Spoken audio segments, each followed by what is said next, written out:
In our morning consumer news, Amazon Prime members can no longer share free shipping benefits with people outside their household. The company is shutting down the Prime Invitee program October 1st. Those perks will only work if you share the same address. Everyone else will need to buy their own membership. It's not clear whether this affects Prime members shipping gifts or packages while traveling to addresses other than their primary residence. Kraft Heinz is splitting into two companies next year. One will focus on sauces, spreads, and shelf-stable meals, and the other will handle food service items. The split reverses a largely unsuccessful merger. The new companies haven't been named yet.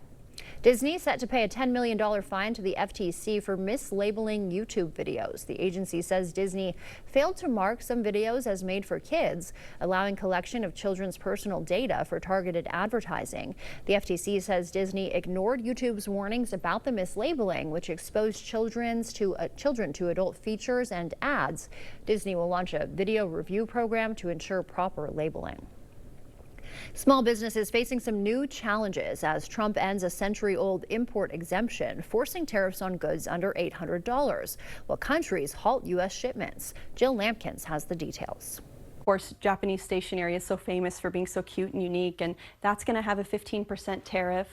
Staplers, scissors, tape dispensers, clips, lots of that stuff comes from Italy. In Benson, State Senator Megan Hunt owns and operates a stationery store called Shop 59. Before I was elected and after I was elected, I'm a shop girl. That's who I am first and foremost. Tariffs have begun to hit her small business, and now some countries aren't even shipping to the U.S. at all. I got yesterday an email from one of my suppliers in Japan saying, "We have your order, it's paid for, we're packing it up, but our shippers aren't going to send it to the U.S." So they told me, we can either refund you or you can wait, and I chose to wait because I want this stuff for holiday. Japan is just one of a number of countries halting shipments to the U.S. in response to President Trump ending the de minimis exemption. What does that mean? Consumers and businesses will no longer be able to import goods up to $800 without being taxed, something that's been in effect for nearly a century.